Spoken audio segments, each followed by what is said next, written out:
नमस्कार शेतकरी मित्रांनो, मी सचिन मोठे, माझा मित्र शेतकरी या यूट्यूब चॅनलमध्ये आपल्या सगळ्यांचं स्वागत आहे. आज आपण मुक्काम पोस्ट शेरेवाडी, तालुका उत्तर सोलापूर, जिल्हा सोलापूर या ठिकाणी आपण एका जाधव वस्तीवर नवीन शेळी खरेदी केलेली आहे. आपण त्याचा व्हिडिओ घेत आहोत. कधी आणली शेळी? 8 दिवस झाले. 8 दिवस झाले का? बरं. शेळीची खरेदी कशी आहे?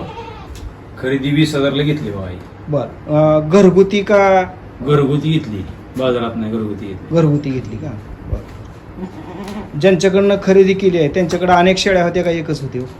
त्यांच्याकडे 3 होत्या शेळ्या. बरं. कारण शेळीचा बांधा मोठा आहे आणि शेळी असं तब्येतीनं वगैरे स्ट्रॉंग दिसते म्हणून विचार. 3 शेळ्या होत्या. 3 शेळ्या होत्या. तिचं बोकड पहिल्यांदा तिने 15,000 लिखली. बरं. किती महिन्याचं बोकड? 15,000. 4 महिन्याचं बोकड 15,000 लिखली. बरं. ही आपली 20,000 किमतीची शेळी घेताना कशी गाभण होती का कशी होती? गाभण होती. गाभण होती का? आपली इथं आल्यानंतर वेली का? आपल्यापेक्षा आलेली. बरं. येऊन किती दिवस झाले? आता 10 दिवस झाली. 10 दिवस झाले का? आणि हिला पिल्ली किती झाली? आता हिला पिलू एकच झालं बोकड. एकच झालं का? ही बोकड आहे का? हा, बोकड मोठा आहे.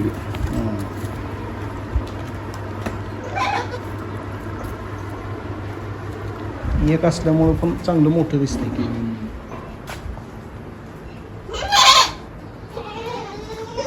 ₹20,000 किमतीची ही घरगुती शेळी आहे आणि हिचं वय अंदाजे 3 तास. 3रं वेत आहे. ठीक आहे. धन्यवाद माहिती दिल्याबद्दल.